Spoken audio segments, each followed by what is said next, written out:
Assalamu alaikum жигиттер. 0-дон 100ге чейин долбоорубузда бүгүн окуучуларымдын бири өзүңдү толук тааныштырып бер. Менин атым Дастан, Таластан болом. Кара Буура району, Сопунбай айылы, 2005-жылы туугун.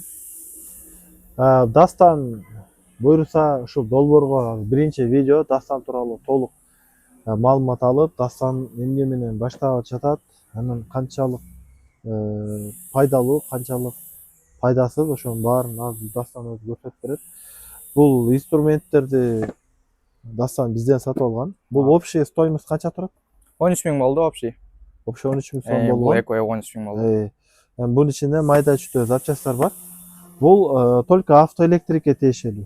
Автоэлектрик инжектордун дагы буюмдары бар. Ооба, инжекторду кылат. Дастан, сен канча убакыт кетирдиң ушул? Келгениңе канча болду? 3 ай болду. 3 ай болду. Азыр өз алдыңча кайсыл жумуштарды жасай аласың да, санап кетсең 4-5 жумуш. Өз алдымча монитор кое алам. Милано кое алам. Центр замок, стеклоподъемник, ушундай электричестволарды, автоэлектрикке байланыштуу. Эми туугандар, Дастанды биз алдыда тартабыз. Кайсыл жумуштарды кандай деңгээлде аткарып атат, күнүнө канча акча таап атат.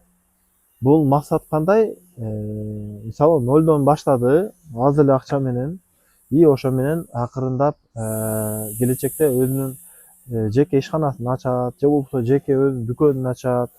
Ошол Дастанга толук түрдө чагылдырабыз. Канча акча кетти, канча убакыт кетти. Азыр получается биз Дастандын биринчи прибыльный работасы башталат. Ушул баары эле 13 000 сомдук буюму менен Дастан иштеп баштайт. Иштеп баштаганда ошо алган илимини ошол жакта канча акча таап алат башында. Бир айда канча табат, толук чагылдырабыз. Андан кийин ошо өзү топтогон акча менен өзүнө бизнес ачканга аракет кылабыз. Ошол акчага жараша андыктан бул каналга катталабыз. 0-дон өзүнүн жеке бизнесин баштай албай жүргөндөр болсо бөлүшүп коебуз. Анан Дастанды Таластан көрүп жаткандар болсо, өзүңөрдүн жигитиңерди колдогула, буюрса Таласка барып өзүнүн жеке бизнестерин баштайт. Буюрса баары алдыда. Дастан, сага ийгилик. Красавчик, спортсмен да еще. Баарыңарды алдыда көрүшөбүз, кызыктын баары алдыда болот. Ассаламу алейкум.